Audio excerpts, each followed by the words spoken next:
नमस्कार. आजच्या या विशेष विश्लेषणात सर्वांचं स्वागत आहे. स्पर्धा परीक्षा म्हटलं की गणिताची भीती वाटतेच, बरोबर? पण आज आपण एका अशा टॉपिकवर फोकस करणार आहोत जो तुमचा परीक्षेतला 1 मार्क अगदी फिक्स करणार आहे. तो विषय म्हणजे वयोवारी, म्हणजेच वयावर आधारित गणिते. चला तर मग याच्या खोलात जाऊया. ही गणितं सोडवणं किती सोपं आणि लॉजिकल असू शकतं हे आपण बघणार आहोत. हे विश्लेषण पूर्ण पाहिल्यावर या टॉपिकची कसलीच भीती उरणार नाही, हे नक्की. आपला आजचा अजेंडा एकदम क्लिअर आहे. आधी आपण वयवारीची संकल्पना आणि तिचं महत्त्व समजून घेऊ, मग मुख्य सूत्र, मूलभूत उदाहरणे, त्यानंतर थोडी ॲडव्हान्स अशी गुणोत्तर पद्धत पाहू. शेवटी टेट परीक्षेचे काही बहुपर्यायी प्रश्न आणि खास सुपर ट्रिक्स बघून या विषयाचा सारांश काढूया. सुरुवात करूया पहिल्या भागापासून, संकल्पना आणि परीक्षेतील महत्त्व. आता वयवारी हा शब्द ऐकायला थोडा तांत्रिक वाटतो, होय ना? पण खरं सांगायचं तर हे फक्त एखाद्या व्यक्तीच्या वयाचा काळासोबत घेतलेला मागोवा आहे.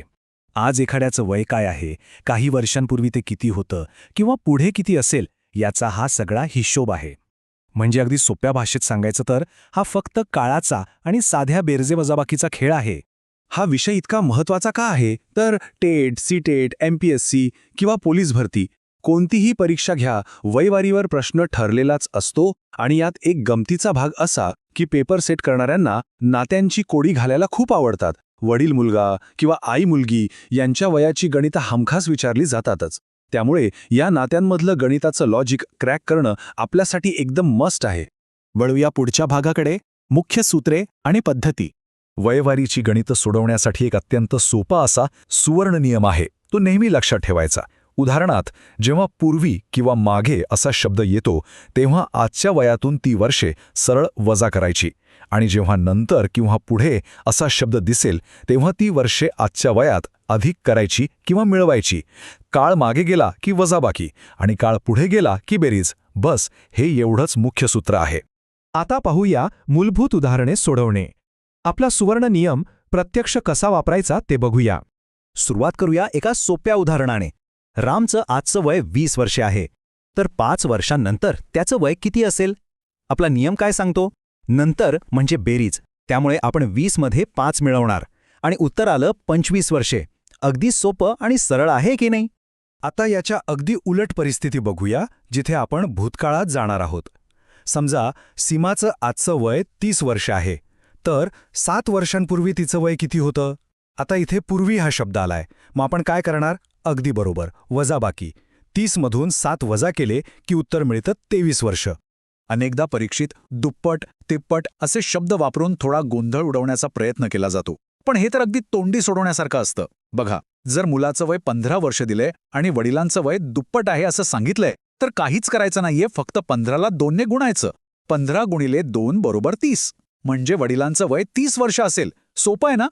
पुढचा भाग आहे गुणोत्तर पद्धत, म्हणजेच रेशो मेथड. आता गणितातील एक्स बघून अजिबात घाबरून जायचं नाही हं. ही पद्धत खूप प्रभावी आहे. जेव्हा उदाहरणात राम आणि श्याम यांच्या वयाचं गुणोत्तर 2:3 दिलं जातं, तेव्हा फक्त त्या अंकांना एक्स जोडायचा. म्हणजे रामचं वय 2x आणि श्यामचं 3x मानायचं. आता बघा, दोघांच्या वयाची बेरीज 50 दिलीये, म्हणजे 2x अधिक 3x बरोबर 50. या दोघांची बेरीज झाली 5x. आता 5x बरोबर 50 असेल तर एक्सची किंमत किती आली? 10.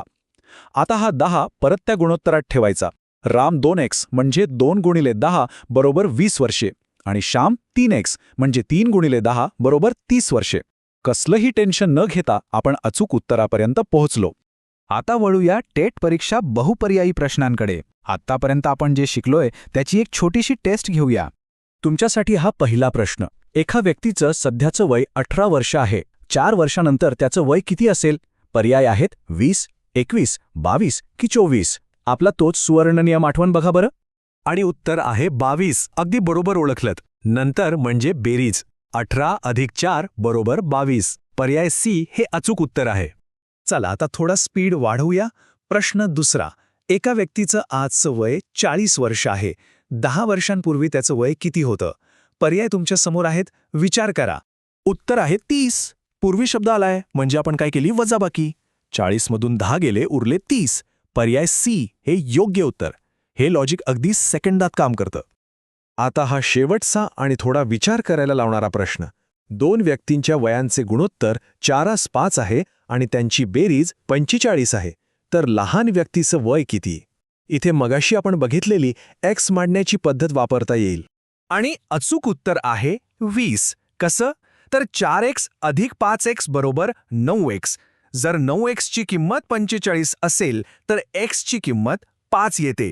आता लहान व्यक्तीचं गुणोत्तर 4 आहे, म्हणून 4 गुणिले 5 बरोबर 20. अगदी परफेक्ट पद्धतीने आपण हे सोडवलं आहे. आणि आता या विश्लेषणाचा शेवटचा भाग, सुपर ट्रिक्स आणि सारांश. हा भाग म्हणजे तुमच्यासाठी एका अल्टिमेट चीट शीटसारखा आहे, जो परीक्षेच्या वेळी तुमचा खूप वेळ वाचवेल. ही माहिती कायम पक्की डोक्यात फिट बसवा. पूर्वी शब्द आला की वजाबाकी करायची, नंतर शब्द आला की बेरीज करायची, गुणोत्तराचा प्रश्न आला की डोळे झाकून एक्स मानायचा, आणि जर वयाची एकूण बेरीज दिली असेल तर त्या मांडलेल्या एक्सच्या सर्व मूल्यांची बेरीज करायची. या 4 साध्या ट्रिक्स तुम्हाला वयोवरीचा कोणताही प्रश्न चुटकीसरशी सोडवण्याची ताकद देतात. आजचं हे विश्लेषण एका अत्यंत महत्त्वाच्या विचाराने आपण संपूया. बघा, नुसती माहिती मिळवणं हा पहिला टप्पा आहे, पण तिचा परीक्षेत अचूक वापर करणं हाच यशाचा खरा मार्ग असतो. अजिबात न गोंधळता या साध्या आणि तार्किक ट्रिक्स वापरल्या तर तुमचा 1 मार्क कोणीच हिरावून घेऊ शकत नाही. पण जाता जाता विचार करण्यासारखा प्रश्न हा आहे की पुढच्या स्पर्धा परीक्षेत जास्तीत जास्त गुण मिळवण्यासाठी आणि वेळेवर मात करण्यासाठी तुम्ही या सुपर ट्रिक्सचा प्रत्यक्ष वापर कसा कराल. हे विश्लेषण पाहिल्याबद्दल खूप खूप धन्यवाद.